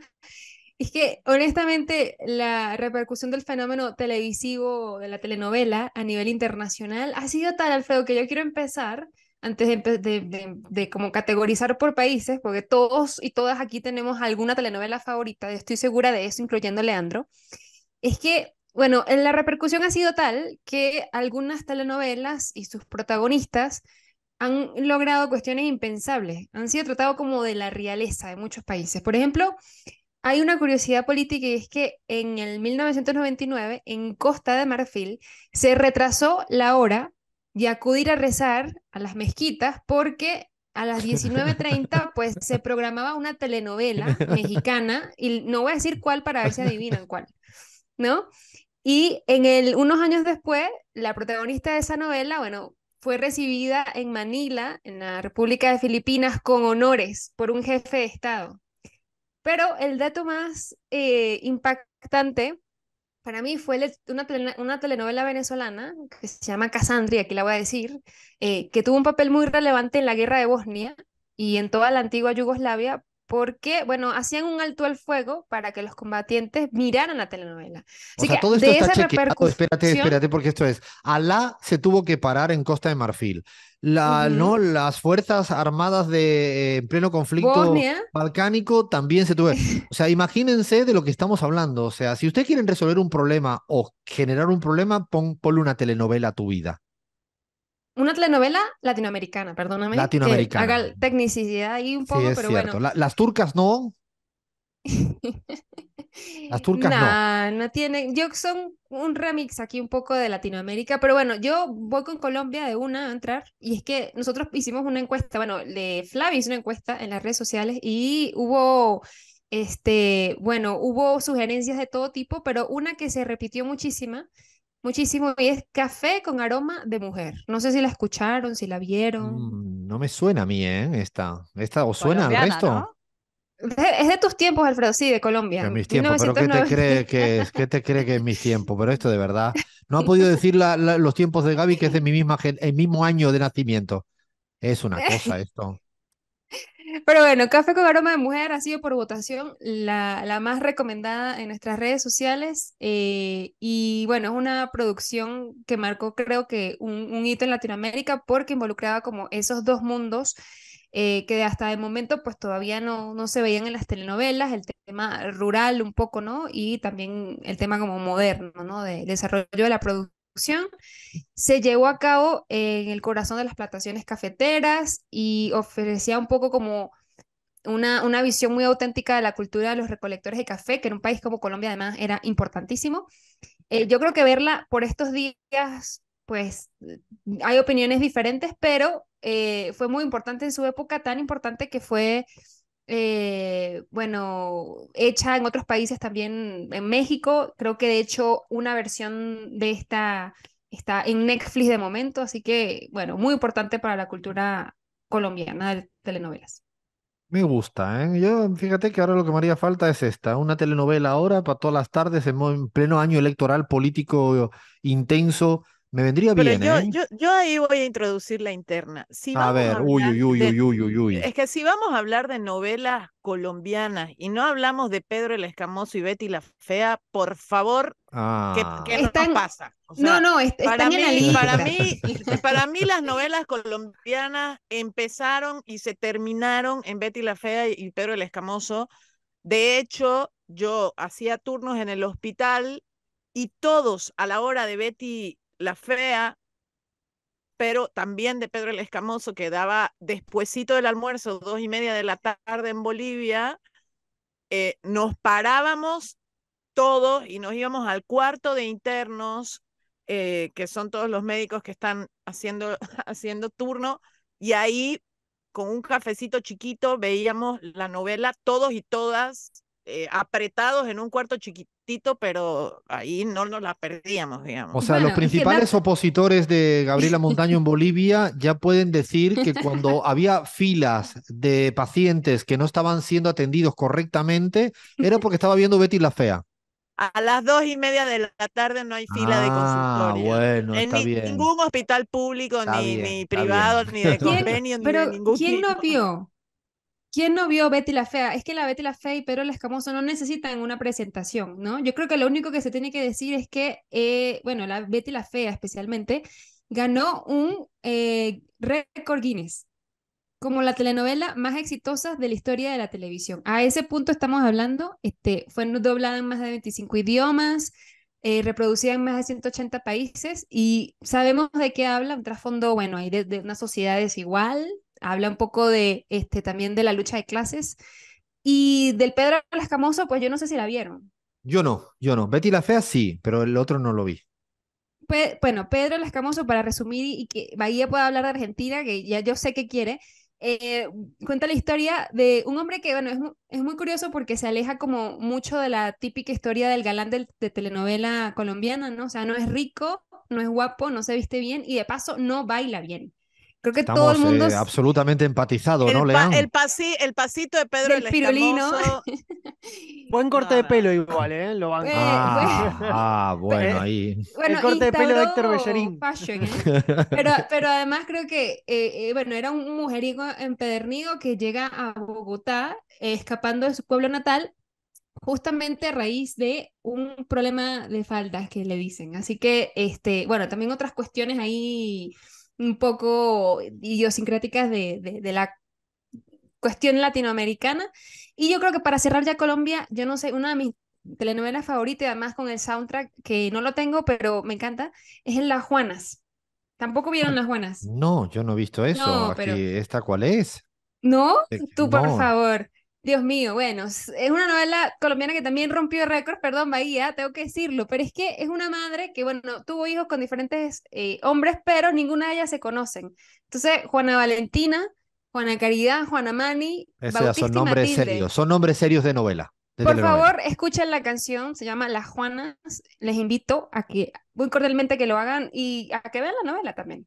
Ah, bueno, ya me estoy anotando yo. Esta tarde no tengo nada que hacer. Esta tarde ya tengo el plan hecho. Arranco con la Juana. ¿Cuánto dura eso? Eso debe durar 100.000 millones de capítulos, ¿no? Porque esto es para... Obvio, 2 años eh, mínimo. está bien, pero está Y bien. Ya voy lo que tomando tienen las nota. novelas es que no se pueden seguir como las series actualmente. Sí, es 120 verdad. capítulos. Sí. Bueno, Era para a ver todos los ver, días.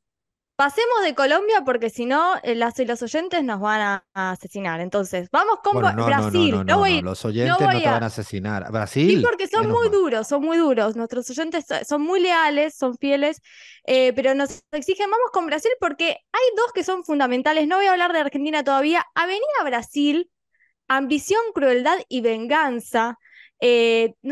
Fue también muy, muy conocida. Esta era como una historia donde era una malvada que era cazafortunas del padrastro que la lleva una niña a un basural, bueno, era terrible, y la chica busca venganza. Y la otra muy conocida también, que era también multicultural, que no se acuerdan que era El Clon, que tuvo una remake en Estados Unidos, también fue furor en Brasil, y también lo que tenía era que era la protagonista era Jade, que era una chica brasileña que se tuvo que vivir a Marruecos, y después estaba el otro protagonista que era un hijo de un empresario. También las clases sociales aparecen permanentemente entre los mensajes de las telenovelas latinoamericanas. Y había historias de clonaciones, de consumo de drogas, también me acuerdo en esa novela muy importante, y enredos amorosos que también aparecen permanentemente. Si Yo querés, voy a ir Ilma, a una viejita, Bahía. Hay Cícada dos Silva, novelas viejitas, dos novelas viejitas brasileras que son joyas. O bien Amado, no sé si alguna vez escucharon de ella, es un pueblo brasilero de zona rural con todos los personajes típicos de nuestros pueblos de zona rural. Y la otra es Doña Beija. Doña Beija para mí fue una novela, digamos, en muchos sentidos, para mí feminista total. Ah, Eh, bueno.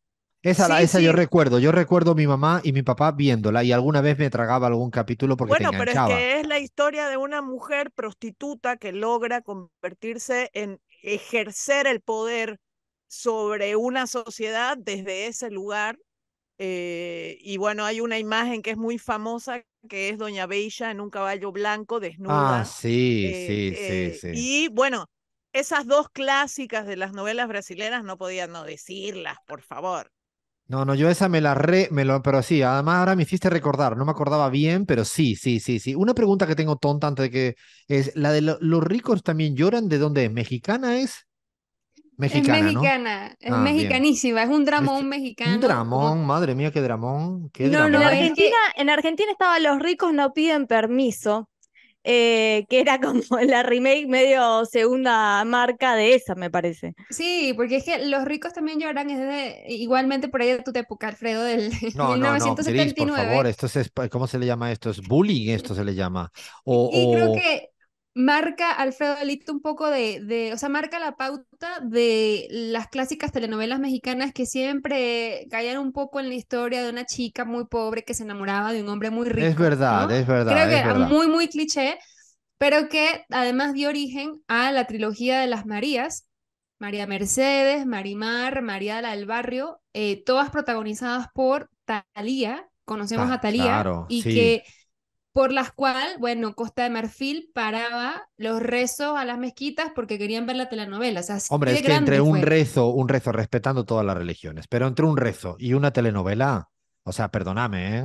No Y digo, o sea, además, En y algunos además, casos Alfredo, pueden venir bien juntitas, Alfredo, o sea que hay que tener, no sé, o sea, a veces hay que tener cuidado con eso. además está muy instalada como en el imaginario colectivo mexicano porque creo que es una de las tramas mexicanas que inmortaliza como una de las escenas más icónicas, ¿no? Siempre que aún podemos ver en internet todavía. No sé si conocen a la villana Soraya Montenegro, interpretada por Itatí Cantoral, y su maldita lisiada, por ejemplo. Y una de esas frases, la hemos visto todos en un meme. Bueno, viene de allí justamente de Los ricos también lloran o de María la del Barrio, Alfredo. María la del Barrio, es No que los nombres son tengo, fantásticos, ¿eh? Casi. sí, A ver, de excelente. Argentina no hay, Bahía, no busques De que no hay. Argentina, No de hay, no. Argentina. Porque nos estuvieron escribiendo mucho, diciendo de Rolando Rivas el taxista, que es una novela bastante antigua, de 1972, pero es la primera novela que es una realidad que pone a los hombres también a mirar telenovelas, porque sabemos también, Y Alfredo, sí, también, es y obvio, sí, pero es porque antes, absolutamente así. ¿Cómo te claro, vas a pero perder una telenovela? en su momento era una cuestión más vinculada a las mujeres y Rolando Rivas rompe con este esquema también, el chico pobre y trabajador con la El chica rica, estereotipo también. el El estereotipo, estereotipo. pero también quiero plantear una cuestión que acá capaz me van a saltar algunos y algunas, que en Argentina para mí es una fundamental y un hito que rompe con esto, que es Gasoleros, que quizás no fue tan conocida, pero refleja la crisis de los 90 en el año 98 y empieza con una novela más costumbrista que rompe entre las clases sociales, el rico, la rica, con el pobre, la pobre, sino que tiene que ver con él es colectivero, ella maneja una flota de taxis, entonces empieza a ver como un costumbrismo que fue un punto de partida para después lo que vino, que venían el sodero, bueno, todos los rubros más, con más transversalidad en lo social y en lo político. Sí, creo que Gasoleros ahí refleja también un poco la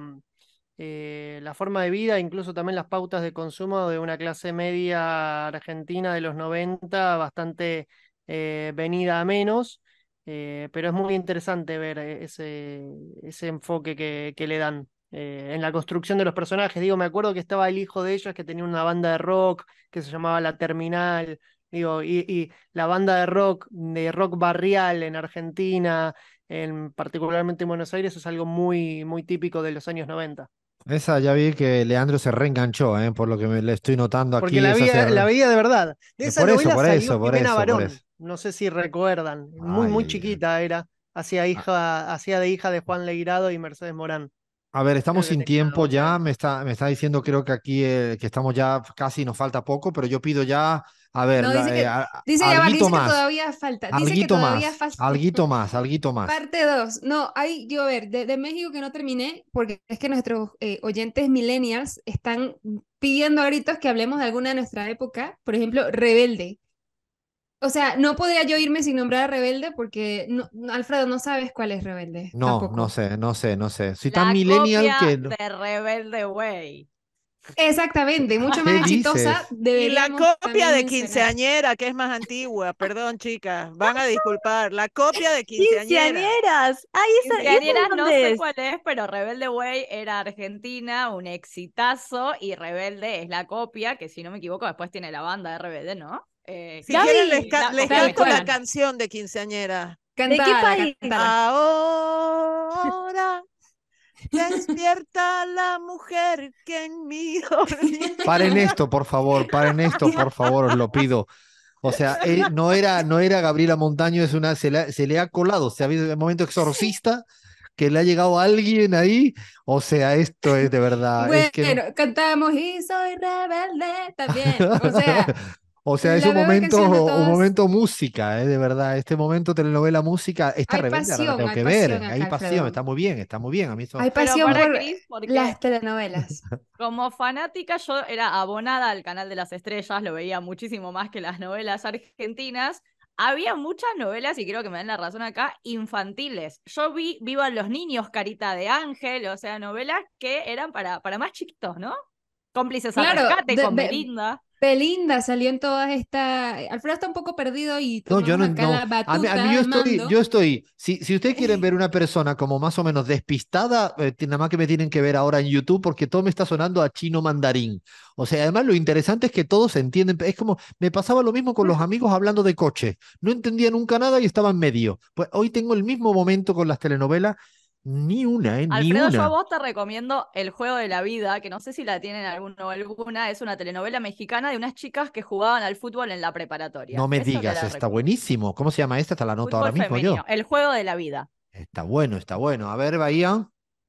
No, quiero decir algo, porque estamos hablando, para encauzar también, de mensajes detrás de No, las es imposible telenovelas encauzar ya esto. Vaya, o sea, esto en este latinoamericanas. momento, Pero, después del cante que se ha pegado Gaby y Crismar, esto es Gaby, sí, se imposible de desvirtuó un encauzar. poco, O sea, yo pero no tengo manera. Yo ya he dejado que se vaya. era necesario. las cosas que se repiten fundamentalmente es las clases sociales, está en toda, la venganza, la historia de amor, Mucho y machismo, ¿no? sí, en algunas Mucho. no tanto como dice Gaby, ¿eh? Existieron también novelas que venían a romper un poco con esa lógica, y también el costumbrismo en algunos casos, y también hubo muchas de gemelos que se descubren que son gemelos de grandes en Es varios verdad, países replicados. es verdad. Eso era Ese es como el siempre, rescate. el Sí, guionista no tenía mucha creatividad porque siempre más o menos repetía esto, ¿no? Pero entre claro, las brasileras también mucha novela de época, ¿no? Que cuentan historias, exactamente. por ejemplo, toda esta cuestión de cómo vive la gente en ciertas zonas de Brasil. Pantanal fue, por ejemplo, un clásico también en ese sentido. Toda la historia del esclavismo Eso sí, negro del en esclavismo había Brasil, bastante, esa relación de muchísimo. eso recuerdo. Las brasileñas me recordaban mucho eso. Yo creo que he visto más brasileñas no, por culpa de mi madre y mi padre me encantaba verlo con ellos, ciertamente. A ver, ¿te cerramos ya entonces? ¿Estamos cerrados ya el tema Bueno, sí, telenovelas no, o...? digan, a ver, digan No, no cuáles son tenemos sus más favoritas. No tiempo. nombran ninguna Favorita, venezolana, ¿eh? favorita, favorita, favorita, favorita. A ver, rápido, Betty la ronda Fea, de favorita. 100%. Betty la Fea. Betty la Fea para Chris Mar. A ver, el Betty la Fea siempre tengo un doble rasero, porque mi mamá se llama Beatriz y siempre se reían con lo de Betty, así que bueno, a ver, Leandro, ¿alguna? RRDT. RRDT. Gaby. Doña Beija. Doña Beisha, esa sí me la compro yo para mí también. Flavia. Vivan los niños en México, resistiré en Argentina. Wow, esto ya es máximo nivel, ¿eh? Bahía. Voy a reivindicar la primera novela que vi, Poliladron, primera novela de Polka, Ya ve que años 90. somos capaces de cualquier cosa. Lo mismo te hablamos de geopolítica que de geotelenovela o como se diga. Bueno, sin tiempo, seguimos en la pizarra.